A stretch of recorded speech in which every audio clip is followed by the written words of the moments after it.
Pondok Pesantren Al-Islami Nurul Anwar memiliki jenjang sekolah yang lengkap, tingkat SD, SMP, SMA, atau Ula, Usta, dan Ulya. Dan Pesantren Al-Islami Nurul Anwar sudah siap menerima pendaftaran santri baru ajaran 2026 dan 2027. Siapa tahu Bapak Ibu punya anak kepingin sekolah dan belajar di pesantren kami, maka kami siap untuk menerima pendaftarannya. Kami terima dari umur 7 tahun, yakni kami terima dari tingkat SD. Kemudian insya Allah kami akan berangkat umrah membawa rombongan di tanggal 30 Desember dan insya Allah mungkin kembali tanggal 10 atau tanggal 11 Januari 2026. Dan kami buka pendaftaran baru untuk umrah. Ada 2 yang insya Allah kami buka. Yang pertama adalah umrah bulan suci Ramadan. Kita buka full. Siapa yang kepingin berumrah di Tanah Suci 1 bulan penuh, 33 hari sampai Lebaran baru pulang, kita buka harga 35.900.000 rupiah. 35.900.000 rupiah, tapi tidak ada makan. Nah, jadi cuma transportasi, hotel. Sedangkan makan tidak ada karena puasa, jadi kita kurangin budget untuk makan. Karena di sana juga nanti buka puasa dan makan sahur itu insya Allah bejibun makanan. Ya, orang berbagi buka puasa dan sahur itu banyak sekali. Jadi kita kurangin budget makannya sehingga murah, 35.900.000 selama 33 hari, 1 bulan full di bulan Ramadan di Tanah Suci. Dan siapa yang kepingin berumrah bulan Syawal, insya Allah barang kami bulan Syawal berangkat tanggal 24 Maret. Kita pesawatnya MH Malaysia Airlines. Nanti landingnya langsung Madinah. Jadi dari Malaysia, Balikpapan Malaysia, langsung menuju ke Madinah. Perjalanan selama 12 hari. Harganya 29.700.000. Nah, murah ini ya. 29.700.000. Gratis Taif, ziarah Taif. Gratis kurma 2 kilo. Dan gratis 1 hari jalan-jalan di Malaysia di waktu kepulangan dari umrah. Hotel, makan dijamin. Nah, siapa tahu ada yang berminat, segera mendaftar karena seatnya terbatas. Kita buka cuma 1 bis, kurang lebih 45 orang saja. Ya, jadi harganya 29.700.000. Baik, kita lanjutkan pelajaran kita, masih berkisah tentang Nabi Samuel, yang mana kita sudah sebutkan kemarin. Di zaman Nabi Samuel ini ada peperangan antara Jalut dan Talut. Antara Talut dan Jalut. Nah, Talut adalah dari kalangan orang beriman, sedangkan Jalut dari kalangan yang tidak beriman. Nah, yang mengangkat pada saat itu Bani Israel, mengangkat raja di saat itu di kalangan Bani Israel itu adalah Nabi Samuel. Ya, dan diangkatlah seorang yang bernama Talut untuk menjadi pemimpin Bani Israel, raja Bani Israel pada saat itu. Dan terjadilah peperangan antara pasukan Talut dan pasukan Jalut.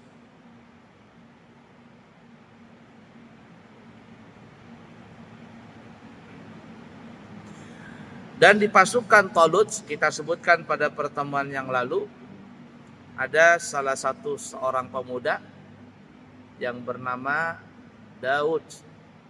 Ya, Nabi Allah Daud alaihissalatu wassalam, masih muda. Nabi Daud waktu itu belum jadi raja dan juga belum diangkat menjadi nabi dan rasul. Nah, Jalut itu badannya besar. Badannya besar, tinggi, ya bahasa kitanya setengah raksasa lah. Jadi nggak ada yang berani melawan si Jalut ini. Berpikir dua kali karena badannya besar sekali. Nah, dikatakan pada pertemuan yang lalu kita bahas ya, bahwa yang berani melawan si Jalut itu adalah Nabi Allah Daud. Dengan apa? Dengan menggunakan ketapel. Ya, diisi batu, dan batu itu pun ketapel itu diputar-putar, lalu terbanglah batu itu, dia lemparkan batu tadi oleh Nabi Daud sampai akhirnya mengenai kepalanya si Jalut. Dan saat itu Jalut jatuh. Zaman dulu nih ya, itu kalau sebelum perang, kan perang itu kan tanding ya, berkelahi hadap-hadapan. Enggak seperti zaman sekarang. Kalau perang zaman sekarang ini enggak hadap-hadapan. Ya, yang hadap-hadapan cuman rudalnya saja. Orangnya tidak main hadap-hadapan. Kalau dulu berhadap-hadapan. Nah, biasanya sebelum perang yang ribut, yang rame, itu perang tanding dulu, 1 lawan 1. Mana jagoanmu? Dari pihak lawan keluarkan. Nah, dari pihak jagoannya keluarkan juga jagoan perang tanding. Nah, ini biasanya untuk mengukur kekuatan pasukan masing-masing. Jadi kalau seandainya pasukan umat dari kalangan kaum muslimin menang, gladiatornya, ya bahasa kitanya ya, yang perang tandingnya menang, nah berarti ini sudah membuat ciut pasukan orang-orang kafir. Nah, ini perang tanding aja sudah menang, apalagi perang yang berkecamuk nanti. Nah, begitu juga. Jadi sebelum perang berkecamuk antara pasukan Jalut dan Talut, maka Jalut pun keluar ya untuk maju perang tanding. Siapa yang berani? Ayo. Ada yang berani karena badannya si Jalut ini gede besar, ya setengah raksasa lah ya. Badannya tinggi besar, jagoan. Siapa yang berani? Tapi pada situ Nabi Daud yang maju. Badannya kecil, bahasanya masih muda. Nah, senjatanya juga nggak ada, melainkan senjata ketapel itu saja. Nah, tapi disitulah Nabi Daud bisa membuktikan dengan badan yang kecil dari ketimbang badannya si Jalut yang gede, ternyata Nabi Daud bisa mengalahkan si Jalut tadi. Nah, dari situlah kagum Talut sebagai raja pada saat itu, sampai nanti akhirnya Nabi Daud ini dinikahkan ya, kita kemarin sebutkan, dinikahkan dengan putrinya si Talut. Sampai si Talut itu meninggal dunia, lalu digantikan kerajaan dipimpin oleh Nabi Daud. Baik, kita membaca riwayat-riwayat yang lainnya. Dalam cerita atau dalam riwayat yang lain, Nabi Daud adalah orang yang memiliki keahlian dalam melempar batu dengan ketapel. Nah, sebenarnya kan ketapel itu ada 2 jenis yang dipakai zaman dulu. Yang pertama ketapel yang becikang, jar orang Banjar becikang. Nah, jadi 2 gini, tarik begitu catung, ya. Ada karetnya, nah, kemudian tarik catung keluar itu, dilempar batunya. Nah, itu ketapel pertama. Yang kedua main ketapel yang berputar. Nah, berputar.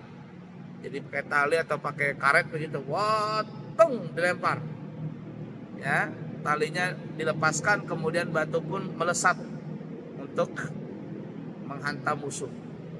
Nah, zaman dulu seperti itu ketapelnya, 2 jenis. Nah, banyak yang mengatakan Nabi Daud ini memakai ketapel yang berputar, yang melempar gini.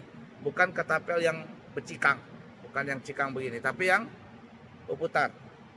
Tung, berarti ya, dilepaskan ketapelnya, kemudian batunya melesat.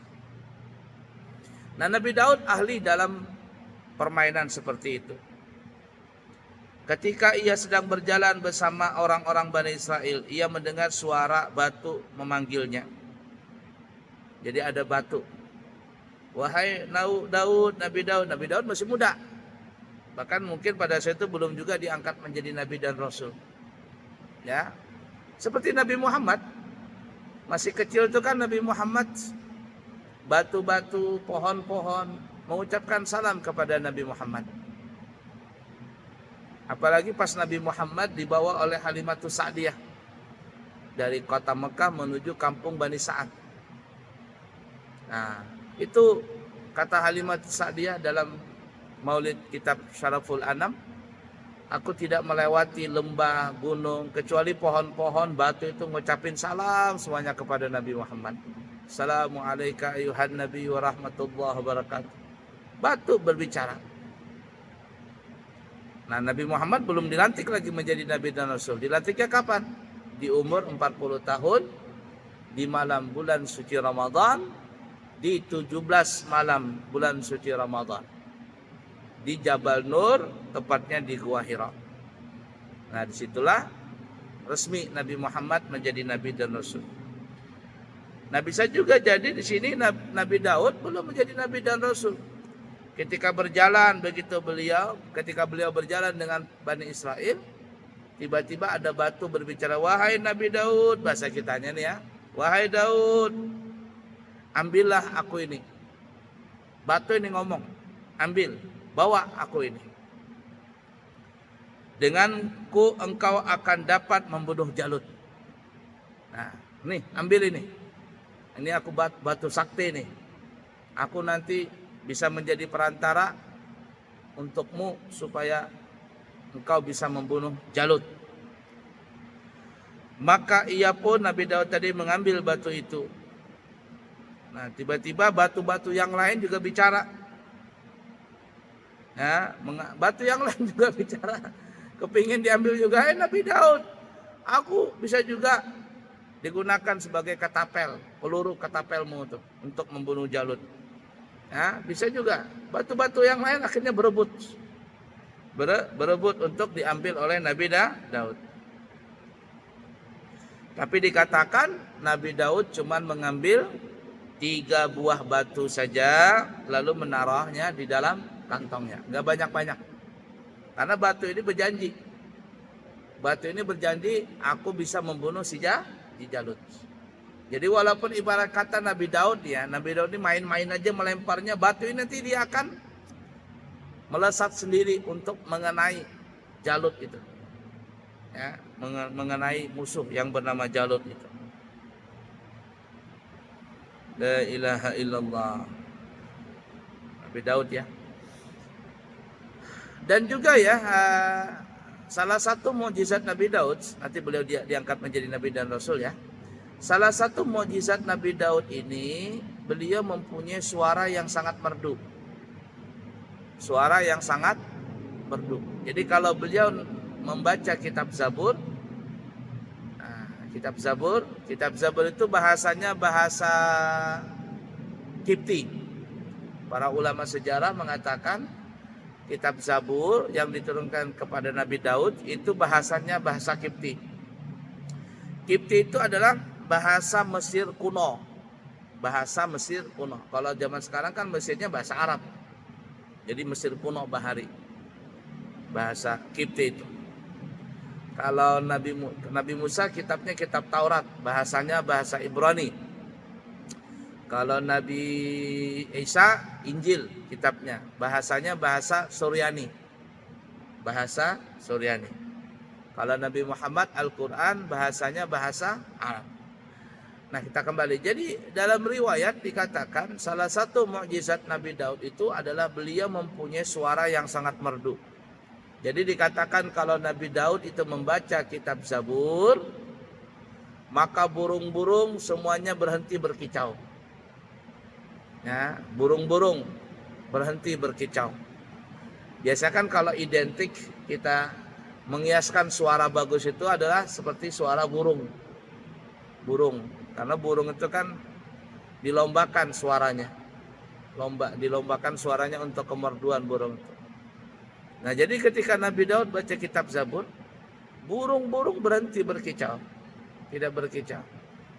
Bahkan dalam kisah Israel yang lain, nanti kita akan sampai mungkin ya ceritanya yang lebih lengkap. Itu kalau Nabi Daud membaca kitab Zabur, ada air terjun nih, air terjun atau air sedang mengalir. Air itu jadi beku. Air itu tidak bergerak. Kenapa enggak bergerak? Karena mereka ingin mendengarkan suara Nabi Daud. Karena kalau air itu bergerak, dia akan mengeluarkan gemercik air, cericik. Nah, saking terpesonanya makhluk-makhluk tadi, sampai-sampai air menjadi beku, alias tidak mengalir. Burung-burung diam, tidak berkicau. Binatang-binatang yang lain pun diam. Kenapa? Mendengarkan keindahan suara Nabi Daud kalau membaca kitab Zaburnya. Baik, kita kembali tadi ya. Jadi Nabi Daud hanya mengambil 3 biji batu, dan batu ini berjanji akan membunuh si Jalut tadi.